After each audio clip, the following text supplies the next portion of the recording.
Almost every country has their own type of mafia, and the most famous ones are the Italians and the Russian mafia. In the beginning of the 20th century, the Italian mafia came to the United States and grew in power. But in this video, we want to talk about a mafia that you've probably never heard of, the Chinese Mafia. Just like most countries that have mafia groups, it's not just one group. There are more than 100 groups in China and overseas. And each of these groups control a certain area. But what they do and the way they perform organized crime is very similar, which is why you consider them as a mafia group. The number one rule in most mafias, especially the Chinese Mafia, is loyalty. These groups were originally formed by family members and close friends, which is why they take loyalty very serious. Even if you have a family, wife and kids, the mafia comes first. So how do you join these organized crime gangs? You just don't join groups like this. You first start off as an employee or a prospect, and you don't really know the nooks and crannies on how this operation works. At this level, you are considered the lowest level. You just run errands for the mafia, errands that are not technically illegal, just in case you are an undercover cop. These prospects that work for the mafia are considered the Blue Lantern. After many years of this prospect working for the mafia and they see how loyal this man is, they would finally consider him as a member. After considering, it's not like they just automatically make you join. This is when they actually start talking about you and see how helpful you've been throughout the years. While all this is going on, the prospect himself does not know this is happening. After considering all this and what you've done, they'll finally have a vote. Usually the vote has to be unanimous for you to be accepted into the brotherhood. But the interesting part is that if the main boss says yes and everybody says no, the person still is able to join. And this goes the other way around. If everybody says yes and the boss says no, the prospect will not join the brotherhood. But usually their votes are very similar and they don't argue over who's joining and who's not joining. But you could say the main boss is a dictator and whatever he says goes. After the voting gets settled and you're accepted as a member, you are considered a first-degree soldier. And before joining, you have to accept 36 rules. We are not going to explain every single rule, but the number one is, if you are unfaithful to the brotherhood, you will be killed with lightning. And by lightning, they mean you will be eliminated with a sword. This only happens if you lack loyalty. But if you make a mistake, even a simple mistake, your pinky will be chopped off. If you make an even bigger mistake, your arm or leg could be chopped off. Every single mafia group has a boss, but the Chinese name is probably the coolest one. The Chinese Mafia boss is known as the Dragon Head, and a name like this in Chinese culture is very badass. Alright, we finally joined the Chinese Mafia. What are we supposed to do? The Chinese government is communist and you can't do anything. How would a mafia group work? The CCP is extremely against crimes, but these mafia groups are very careful, and their main source of income is human smuggling. China has more than 1.4 billion people. It's a communist nation, and leaving the country is very difficult. If you're familiar with Chinese people and Chinese culture, they're very hard-working people, and of course they want to make a lot of money. But in China, something like this is very difficult. So leaving this country and going to the US or maybe even Europe is a high priority of theirs. The name of the United States is the US in English, and it's another form of United States in other languages. But it's interesting because in Mandarin or the Chinese language, there are two different names for the United States. One name is Jinshan, which means mountain of gold, and another name is Meiguo, which means beautiful country. That should tell you how people in China feel about America. Leaving China and going to the US is very difficult, so the next easy route is getting help from these mafia groups. But it's not like they want to help you out. They charge a buttload. Each Chinese person that wants to be smuggled to the United States has to pay $40,000. The way the human smuggling works is that you pay the money, Then you're taken to a port where the mafia has a container ready for about 20 people. These 40-foot containers aren't hotel rooms. The 20 people go into these containers and stay there for weeks on end, and maybe even a month. Inside this place, you have to go to the bathroom, you have to eat and sleep. So it's not a pleasant ride until you get to the United States.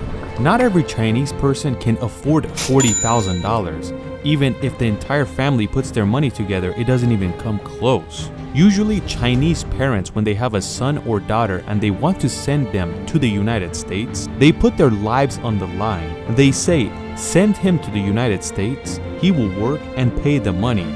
The parents basically make themselves hostage to the mafia group so their son or daughter could go to the US and have a better life. And if that person does not work and come up with the $40,000, some way or another, the mafia will do something to the parents. Alongside the human smuggling, these organized crime groups have another form of income. They are very active in the Golden Triangle.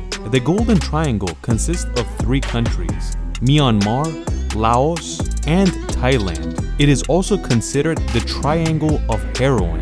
You might think that Afghanistan is the #1 producer of opium, but no, recently the first place has been changed to Myanmar. The most amount of opium comes out of here, and all that opium is processed into heroin. With the help of the Chinese Mafia and the power they have in the South China Sea, they can smuggle all that heroin to Europe. These mafia groups that work for human smuggling and the Golden Triangle are the big dogs, but we said there is more than 100 Chinese mafia groups. What do the smaller groups do? The #1 income for these smaller time groups is extortion. If you're familiar with the Italian mafia, you're very familiar with extortion. In the area they control, they have control over every single store there. Let's say there's a fish market. They tell the owner of that fish market, if you don't pay us an X amount of money per month, we will take care of you. And if the owner does not pay the mafia group, later that night, the entire store will be destroyed. Another form of income for these smaller mafia groups are underground casinos. In communist China, casinos are very illegal, and the only place you can gamble in Eastern Asia is Macau, which is known as the Las Vegas of the East. But either way, people want to gamble in all parts of China, so these mafia groups create these underground casinos because there is a high demand for them. Some people believe that the oldest mafia group was created in Naples, Italy. But recently, historians have realized that the oldest mafia group was established in China in the 1700s. In the 18th century, in the province of Fujian, China, this place was considered the Wild West of China. So there was no rules. Whoever had more men and firepower, they were the big dog, because the main government had no control over here. The people of Fujian were getting very tired of this situation, so they started creating brotherhoods to keep themselves safe. Slowly, this brotherhood turned into a massive group, and slowly but surely, this group turned into the government of Fujian, or a mafia group. And this group ended up being the most powerful brotherhood in Fujian. The interesting part is that the people of China were a fan of this group, because finally, in their province, it was safe to walk in the streets without getting robbed. But either way, historians say that this was the first mafia group in history. If you're familiar with the Opium War and how the British Empire destroyed China, you have to note that they started importing opium into the country and made almost every single person addicted to opium. When you have a huge population addicted to opium, you're basically paralyzed. But it's not like the British Army was walking inside the country and passing these opiums around. They had help by the Chinese Mafia. The British would farm opium inside India and give it to the Chinese Mafia, and they would spread this addictive drug throughout China, making everyone addicted. So you could say with the help of the Chinese Mafia, the British Empire became a superpower. After many decades, the Chinese government was finally able to clean up its country and destroy all the opium that's paralyzing the country.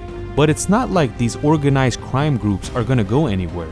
If you take away one of their ways of income, they'll figure out another one.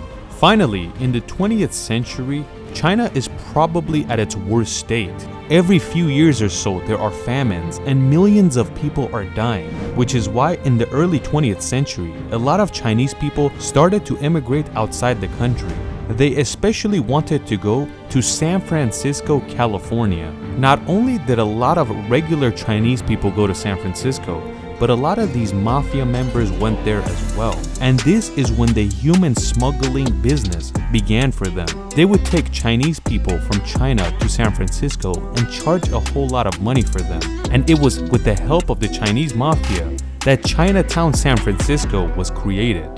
The Chinese Mafia is thriving and it's getting bigger and bigger until we get to the year 1949, when Mao Zedong becomes the leader of Communist China. Since China was now a communist country, they were very totalitarian and strict about everything, especially these organized crime groups. A lot of people that were anti-communist and they weren't a fan of the government, they were known as anti-revolutionary. And if they labeled you as an anti-revolutionary, there was a high chance you were going to get executed. And these organized crime groups, aka mafia groups, were considered anti-revolutionary. So their job just became much more difficult and they had to be very careful.